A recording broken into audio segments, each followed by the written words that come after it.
رمضان المستبين جاء بالنور المبين، مرحبا بالتائبين، مرحبا بالعابدين، في صلاة الخاشعين، في رحاب الذاكرين. قال صلى الله عليه وسلم: إذا جاء رمضان افتحت أبواب الجنة. الليلة غلقت أبواب النيران، الليلة صفدت الشياطين، الليلة في عتقاء من النار. وكل ليلة الله أعلم من اللي هيتكتب اسمه الليلة ومن الليلة الجاية، ففي تنافس. هذا الشهر نزل فيه القرآن، هذا الشهر فيه ليلة خير من 1000 شهر، مش عارفين هي إمتى، فإحنا بنتسابق علشان نحصل هذه الليلة. هذا الشهر اللي يصومه إيمانا واحتسابا غفر له ما تقدم من ذنبه. هذا الشهر اللي يقوم ليله إيمانا واحتسابا ولو بركعة غفر له ما تقدم من ذنبه. هذا الشهر فيه ليلة اللي يقومها إيمانا واحتسابا غفر له ما تقدم من ذنبه. هذا الشهر تصفت فيه الشياطين، تغلغل حتى تعطى لك الفرصة والحرية أنك تنطلق مع الله سبحانه وتعالى. هذا الشهر تتضاعف فيه الأجور والحسنات، الفريضة ب70 فريضة والنافلة بفريضة. فيه 10 أواخر اعتكاف يوم واحد من هذه الليالي يباعد الله بينك وبين النار 3 خنادق، ما بين كل خندق وخندق ما بين الخافقين، يعني ما بين المشرق والمغرب. هذا الشهر من يفطر فيه صائما فله مثل أجره. قالوا: يا رسول الله، يعني ليس كلنا يجد ما يفطر عليه الصائم.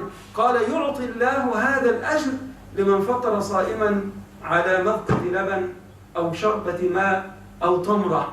اللي يفطر صائم ولو يديله تمرة يأخذ مثل أجره. يعني لو الصائم ده في اليوم ده صلى الصلوات ال5 يبقى أنت صليت 10 صلوات مشان. لو صلى التراويح يبقى أنت صليت التراويح مرتين. لو قرأ جزء من القرآن وأنت قرأت جزء يبقى أنت قرأت جزئين. كل خير ربنا يديهوله ويعطيك مثله في هذا اليوم. هذه أعمال إحنا كلنا مدعوين إن نتنافس فيها بما استطعنا، بالجود بالخير، التسبيح، الأذكار، القرآن، القيام، الصيام، صلة الأرحام، التزاور، العطف على المساكين، على الأقل البسمة في وجه أخيك، تعمير بيوت الله سبحانه وتعالى، دعوة الناس إلى الخير، إفطار الصائم والصدقات والقيام وغيرها من أعمال صالحة. إحنا الإسلام بيسوق لعباداته بمثل هذه الأجور. اللي البخيل فعلا اللي يترك كل هذه الأبواب ولا يحرص عليها. المحروم فعلا اللي يجي يوم العيد وما يكونش من السابقين في هذه الخيرات وفي هذه الأعمال. يعني واحد كان بيسأل: أيهما أفضل الآن، الصلاة في المساجد ولا الصلاة في ربع العدوية؟ فشيخ أجاب وقال له: لا يا سيدي، الصلاة في ربع العدوية أفضل دلوقتي، بس مش معناه أن أنتوا تركبوا طيران دلوقتي وتروحوا ربع العدوية، مش هتروحوا حتى لو قلنا لكم يعني. إنما كلنا نبقى ربع العدوية إن شاء الله بهذه الروح. قال له: في ربع العدوية ليه؟ قال له: لأنه بيجمع حاجتين.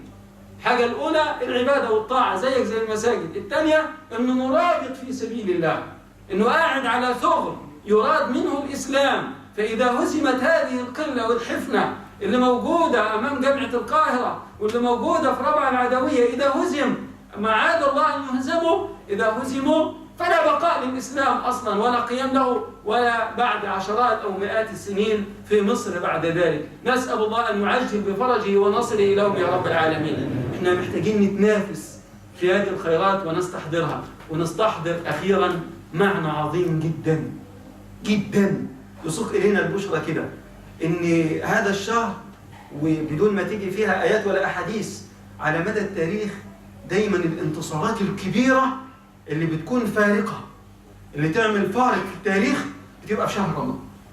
بدر كانت فيه، بدر اللي عملت فرقان ما بين زمن وزمن كانت في شهر رمضان. أكتوبر 73 كان في رمضان. هزيمة التتار كانت في رمضان. غيرها من الغزوات والفتوحات والأعمال الضخمة اللي هي بتفرق بين زمن وزمن كانت في رمضان. احنا مستبشرين خير كبير جدا، ان منتظرين في هذا الرمضان فارق بين زمن وزمن ان شاء الله. قولوا ان شاء الله. ان شاء الله هذا العام هيكون في فارق كبير جدا في هذا الرمضان ما بين هذا العام 2013 او 1434 وما بين الاعوام السابقه. هيبنى عليه مجد للاحرار في العالم ولاهل الخير وللمسلمين في الدنيا كلها. قولوا امين. اللهم امين يا رب العالمين. اخر نقطه ونقوم بصلاتنا ان شاء الله. يعني احنا هنحاول نعجل في الصلاه ونهون على اخواننا، انما محتاجين العزيمه، نستحضر العزيمه كده، ناخذ بالعزائم. الليل الان بيطول كل ليله، يعني الليله دي على 21، بكره على 20، يعني 11 و20، بعد بكره على 11 و19 دقيقه. ما بين الليله دي وما بين ليله العيد 50 دقيقه تقريبا فرق. يعني في اخر رمضان هنكون بنصلي قبل كده ب50 دقيقه، هنكون يعني ان شاء الله الليل بيطول، فمحتاجين بس نساعد بعض ونتحمل بعض. واستحملوني ليلتين بس، وجاي لكم واحد صوته هيكون حلو يمتعكم شويه يعني، فاستحملوني الليلتين دول وهسيبكم ان شاء الله. بعد الليلتين هسافر انا الرابعه العدويه وهو يكمل معاكم. اخوانكم في مشروع عارفينه كل سنه، اللي هو مشروع افطار الصائم. تقريبا من 120 ل 200 صائم ربنا سبحانه وتعالى بيكرمنا ويكرمكم ويفطروا في المركز هنا كل يوم. المشروع هيبدا من بكره ان شاء الله رب العالمين، ولكن احنا محتاجين نفتح باب الخير للكل انه يساهم فيه. في عجز، والعجز اللي موجود معناه ان ما نقدرش نستقبل اكثر من 60. كنا بنستقبل السنه اللي فاتت 200، فانا مش متصور ازاي بكره هنقول بعد ال60 ما عادش، مش عارف. يعني الامكانيات اللي موجوده الان ان نفطر كل يوم 60 فقط. طب اللي بعد ال60 الباب مفتوح لحضراتكم ان نتاجر مع الله سبحانه وتعالى. تكلفه افطار الصائم في اليوم 3 يوم. ممكن اساهم بصائم ب10، ممكن اساهم بيوم. يعني لو هنفطر في اليوم 100 صائم في 3 ب300. ممكن اقول عليا يوم، عليا يومين، عليا نصف يوم. ممكن اعمل انا حمله دعوه اجيب. احنا بنفتح باب الخير، او ربنا سبحانه وتعالى اللي بيفتحه لينا جميعا. يلا نساهم مع اخواننا ان شاء الله رب العالمين. نسجل مع اخونا العلوي من يريد ان يتاجر بهذه التجاره من الليله الجايه او الليله دي، يسجل اسمه ان انا ساتكفل او يرزقني الله عز وجل ان اتكفل بافطار كم صائم من هؤلاء الصائمين. احنا منتظرين الخير والبركه من الله سبحانه وتعالى طبعا، وما في عام يعني كان في عجز الا وربك يفتح البركات على ايدين حضراتكم ان شاء الله رب العالمين. هذا باب تجاره، باب عظيم جدا. انت مش هتاخد اجر صائم بقى، انت هتاخد زي ما علمنا الاسلام ان العمل الجماعي كل فرد ياخذ اجر المجموع مع انه فرد. يعني لو فطر مجمل الشهر 3500 مثلا صائم، حضرتك بتاخد لو فطرت واحد حتى بتاخد اجر 3500. يعني لو فطرت صائم بس في عمل جماعي. يعلمنا الاسلام ان يد الله مع الجماعه، ومن اراد بحبوحه الجنه فليلزم الجماعه. لو انا اتبرعت بطوبه في الجامع انا باخد اجر بناء الجامع، ولو اتبرعت بافطار صائم انا باخد اجر اللي فطروا كلهم 3500. وكرم الله واسع، اوسع مما نتخيل كلنا او نتصور. اسال الله ان يفتح لنا وان يبارك لنا.